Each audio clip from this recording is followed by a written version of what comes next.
A paz do Senhor, meus irmãos. Chegamos no momento da nossa live, que é toda terça e quinta, às 22 horas. Convido você a participar. Se puder, também peço que você compartilhe, para que mais pessoas possam ser alcançadas, abençoadas. Também deixe o seu comentário, é muito bem-vindo. Nós vivemos na época da internet, principalmente aqui no Brasil, em outros lugares do mundo, onde as pessoas agora estão muito ligadas nas redes sociais. Então, quando você pega aquelas fotos no Instagram, no Facebook e outras redes, as pessoas tiram selfies, né?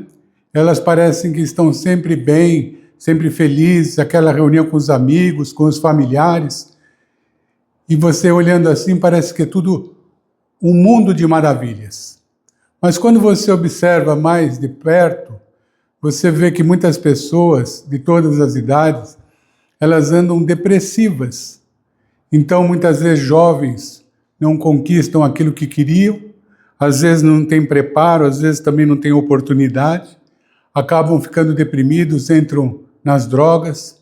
Às vezes, pessoas que são de meia-idade começam a sentir a velhice se aproximando, também entram em depressão.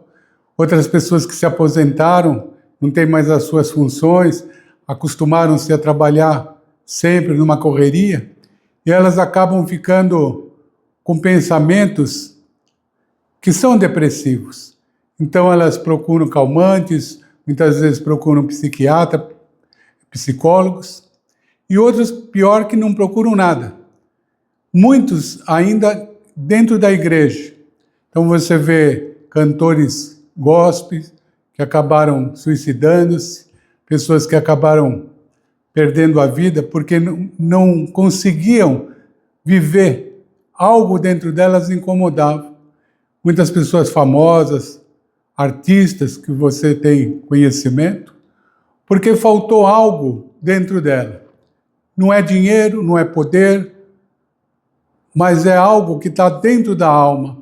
E a pessoa começa com pensamentos desse tipo aqui, olha, não tem saída, nada vai mudar, eu não sou suficiente, sou usado, não posso fazer o que quero, estou cansado, ninguém me entende, agora é tarde, estou velho, preciso falar, ninguém me ouve, eu quero ver a minha liberdade, quero viver de outra maneira. E a pessoa começa a colocar esses pensamentos, e quando ela vê que não tem condições, muitas vezes a própria vida dela, aquilo que ela praticou, que ela agiu o tempo inteiro, levou àquilo. E muitas vezes ela tem coisas boas, ela tem família, ela tem bens, ela tem uma maneira de viver boa, mas ela começa a procurar problemas. E os olhos dela então parece que estão no meio das nuvens. Ela só vê coisas escuras. E ela sempre acha que é o próximo. Ou é o marido, ou é a mulher, ou são os filhos, ou é o vizinho, ou é o tio, ou a avó. Sempre, ou é o patrão. Alguma coisa está ali incomodando aquela pessoa. E nós temos que olhar para si mesmo, porque quando você pega a palavra de Deus, você vê que o rei Davi, ele foi um grande rei para Israel, mas com a sua própria família ele foi negligente.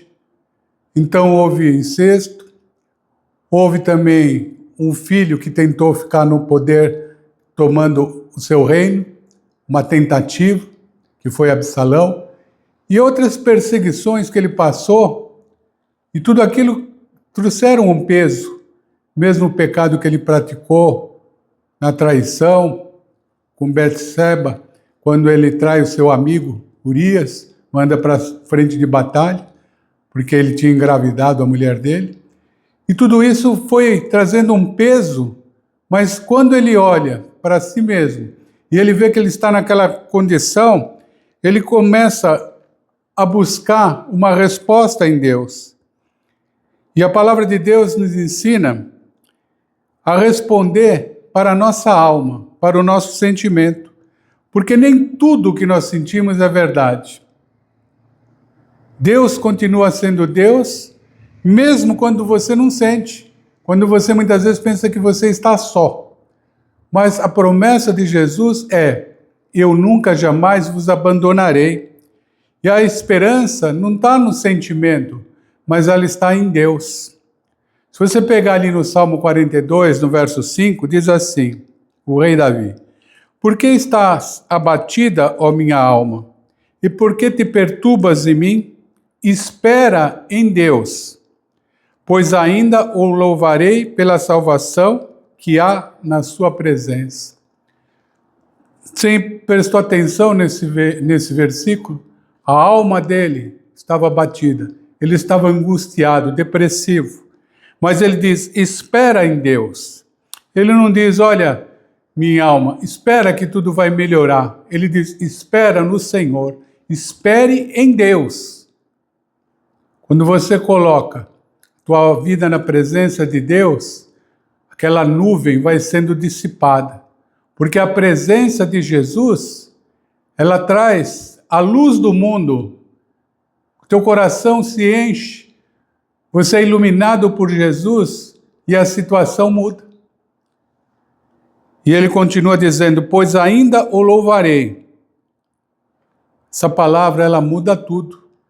Porque ele diz, ainda, ou seja, ainda há esperança, ainda há um futuro, ainda há cura.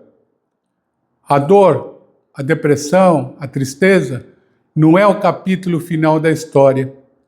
Porque quando você crê em Deus, disse Jesus, tudo é possível ao que crê. Ele pode reverter, ele pode mudar o teu sentimento. Muitas vezes você acha que você é injustiçado, que você está abandonado, que as pessoas ao teu redor só olham para você com críticas e cobranças. Mas pare para pensar. Talvez você mesmo sinta-se assim e se coloque nesse lugar.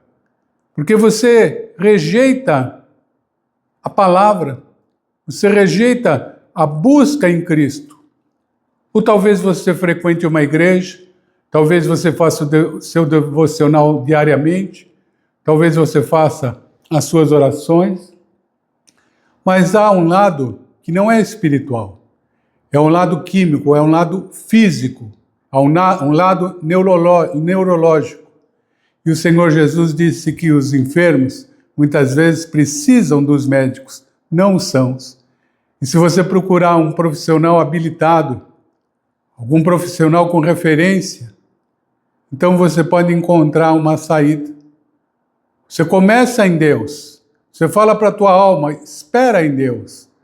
Mas se essa parte não te deu resultado, você não consegue sozinho, mesmo assim você não sente nada, você acha que você fez de tudo, você recorreu, você orou, talvez seja algo físico. E é necessário você entender isso para você querer a cura. É como aquele alcoólatra que não larga da bebida. Foi em campanha de libertação, imposição de mãos, todas as coisas ele buscou. Mas o vício é mais forte, porque há um vício que é uma dependência química. Um viciado em crack, em heroína, se tornou aquilo lá dentro biologicamente contaminado. Muitas vezes o coração, ainda que você não use certas drogas, mas a própria vida, a própria velhice, a própria desgaste físico e neurológico te traz a isso. E você precisa pedir a Deus que abra o teu coração, que você consiga olhar para dentro de si. Porque muitas vezes a palavra de Deus diz, se você abrir a porta do teu coração, eu entrarei e farei morada, disse Jesus. Mas às vezes você não consegue. Às vezes você precisa pedir a Deus, através de Jesus, que te liberte. E Ele tem esse poder. Ainda há esperança, ainda há futuro, ainda há cura. Não lute sozinho, porque Deus caminha com você. Procure uma ajuda espiritual, peça oração, ore bastante, mas procure também a ajuda profissional. Não negligencie, não coloque tudo de uma maneira espiritualizada, como muitos crentes fazem. tudo é o inimigo, tudo é o diabo, tudo é a pessoa que está ao lado dela. Mas não é. Muitas vezes é a pessoa mesmo que está com problema. E a melhor coisa é quando você aceita que você precisa de ajuda, que você precisa de mudar, mas a tua força é pequena. Você confia em Deus, mas você precisa muitas vezes também de um remédio, de algo que venha acalmar o teu coração, para que aquela luz possa brilhar, para que você possa ter a liberdade do Espírito, de adorar o Senhor em espírito e em verdade. Fale com Deus, mesmo que você sinta-se fraco, sem força. Você pode pensar que você está num vale, mas muitos estavam no vale, numa caverna como Elias, mas o Senhor estava ali presente. Você não caminha sozinho, Deus está com você. E Ele ainda não terminou a tua história, porque você ainda está vivo. Reflita sobre essa palavra rápida, mas uma palavra que, se você colocar em prática, se você der crédito, a tua vida pode mudar. Aquelas trevas podem se dissipar. Você terá alegria e proporcionar alegria para as pessoas que estão ao teu redor. Porque muitas vezes uma pessoa doente, ela traz preocupação, ela traz trabalho, ela traz angústia, ela traz peso para aqueles que estão do lado. E parece que ela se liga somente com pessoas que têm os mesmos problemas.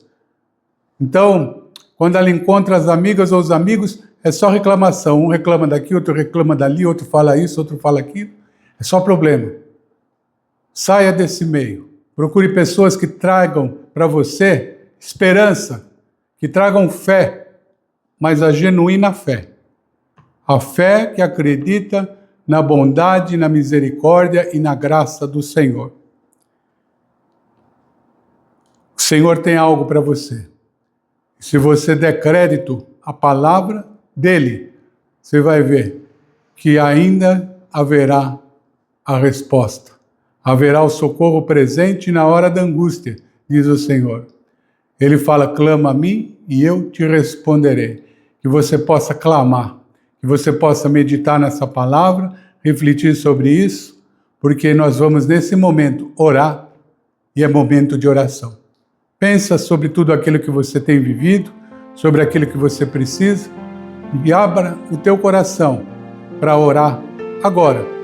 Nós estamos à distância, mas na unidade do Espírito. Senhor, nosso Deus e nosso Pai, eu agradeço, Senhor, pela Tua palavra, porque creio, Senhor, que a Tua palavra tem trazido o verdadeiro alimento para a nossa alma, para o nosso espírito, para tudo aquilo que nós necessitamos e precisamos. Por isso, meu Deus, olhe agora para essas pessoas que têm sentido-se angustiadas, depressivas, pessoas que estão abatidas, pessoas que estão descontentes consigo mesmo, mas que elas possam ter essa esperança, que elas possam falar para a alma e para o espírito, espera, pois, em Deus, porque ainda há esperança. E que elas também tomem atitudes, passos de procurar auxílio espiritual, auxílio médico, dos profissionais, para que ela possa ter esse quadro revertido, com a Tua força e com o Teu poder. Então percorre agora, Pai querido, todos os que estão buscando, pessoas que encontram-se nessa situação, e age poderosamente. Quebra todo laço, todas as amarras do inimigo, para que essa pessoa possa viver um tempo de alegria, um tempo de felicidade, um tempo descrito na Tua palavra, onde ela prove e veja que o Senhor é bom. Ela tem a alegria de Te servir, tem a alegria no coração, e a alegria com aqueles que estão ao seu redor. Então, meu Deus, olha nesse momento e responde agora a cada pedido. Traz a cura para todas as enfermidades, o milagre para aquelas pessoas que estão precisando de situações que parecem impossíveis, mas o Senhor é o Deus do impossível. Responde cada pedido e cada oração. Eu te peço em nome de Jesus. Peço que o Senhor termine com essas guerras no mundo inteiro. Tantas divisões, tantas situações, tantas mortes, mas que tudo isso caia por terra no nome de Jesus. Que a Tua bênção seja derramada sobre o Brasil, sobre a nossa cidade de Peruíbe, sobre a nossa casa, nossos parentes, nos livrando de todo mal. Assim nós oramos e te agradecemos, em nome de Jesus. Diga amém e graças a Deus. Aleluia. Erga a mão ao alto. Que a graça do nosso Senhor e Salvador Jesus Cristo, o amor de Deus nosso Pai e as comunhões e consolações do Espírito Santo de Deus sejam com todos nós, hoje, sempre e eternamente. Fica na bênção e na paz do Senhor Jesus. Convido você para no próximo domingo estar junto conosco na nossa reunião presencial, Rua Francisco Garcia, número 35, no centro da cidade de Peruíbe. Você é o nosso convidado especial. Nós e o Senhor Jesus esperamos por você. E na próxima quinta-feira, a nossa live na página facebook.com/Paz e Vida Peruíbe. No YouTube, @PR Guilherme Correia 7. Então, nesse canal do YouTube, você também vai ter a live e no Facebook. Participe, divulgue. Eu tenho certeza e fé que o Senhor tem algo para você e você ainda vai ter a alegria de servir ao Senhor e de conviver com aqueles que estão ao teu redor. Fique na paz, que Deus te abençoe. No coração é tempo de se entregar. Domingo às 7h30 não pode faltar. A presença de Deus vem te abençoar. De braços abertos Ele vai te receber. Na casa do Pai, tua fé vai renascer. Venha, venha buscar a presença de Deus na paz e vida.